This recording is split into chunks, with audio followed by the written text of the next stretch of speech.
নজর রাখবো বঙ্গের দিকে। 15ই আগস্ট দেশের স্বাধীনতা দিবস হলেও নদিয়ার শান্তিপুরের মানুষের কাছে 18ই আগস্ট বিশেষ তাৎপর্যের।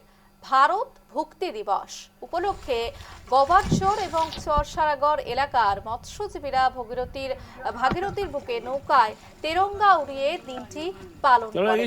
শতাধিক নৌকায় জাতীয় পতাকা নিয়েই নদীতে প্রদক্ষিণ করেন তারা। 1947 সালের 15ই আগস্ট ভারত স্বাধীন হলেও র্যাডক্লিফের সীমানা নির্ধারণে নদিয়ার শান্তিপুর, কৃষ্ণনগর, রানাঘাট এবং কৃষ্ণগঞ্জের বেশ কিছু এলাকা প্রথমে পূর্ব পাকিস্তানের অন্তর্ভুক্ত হয়েছিল।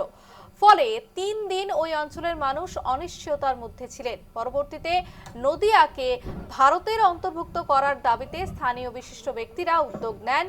তাদের প্রচেষ্টার পর 1947 সালের 18ই আগস্ট নদিয়ার এই অংশ ভারতের অন্তর্ভুক্ত হয়। সে ঐতিহাসিক স্মৃতি ধরে রাখতে প্রতি বছর 18ই আগস্ট শান্তিপুরে ভারত ভুক্তি দিবস পালন করা হয়। মৎস্যজীবীদের এই আয়োজনে ফুটে ওঠে ইতিহাস, দেশের প্রতি তাদের আবেগ। দেখাচ্ছি সেই সুন্দর ছবি।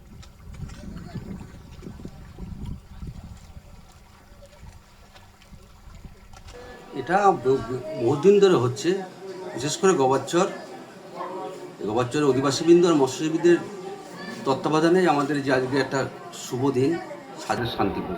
তাই আমরা এই এলাকার মৎস্যজীবীরা আমরা এই দিনটাকে স্বাধীনতা দিবস বলে পালন করি এবং মৎস্যজীবীরা এখানে আমরা এলাকার এই গবারচরের এলাকা বা মৎস্যজীবী এবং গ্রামবাসীবৃন্দ সকলে মিলে এরা উৎসবের ন্যায় আমরা কিন্তু এটা পালন করি। নৌকাতেই পতাকা তোলা হয় এবং আপনারা দেখেছেন প্রত্যেকটা যারা মৎস্যজীবী তারা কিন্তু প্রত্যেকটাই তেরঙ্গা পতাকা নিয়ে কিন্তু তারা মাছ ধরতে, এটাই আমাদের আজকের বৈশিষ্ট্য।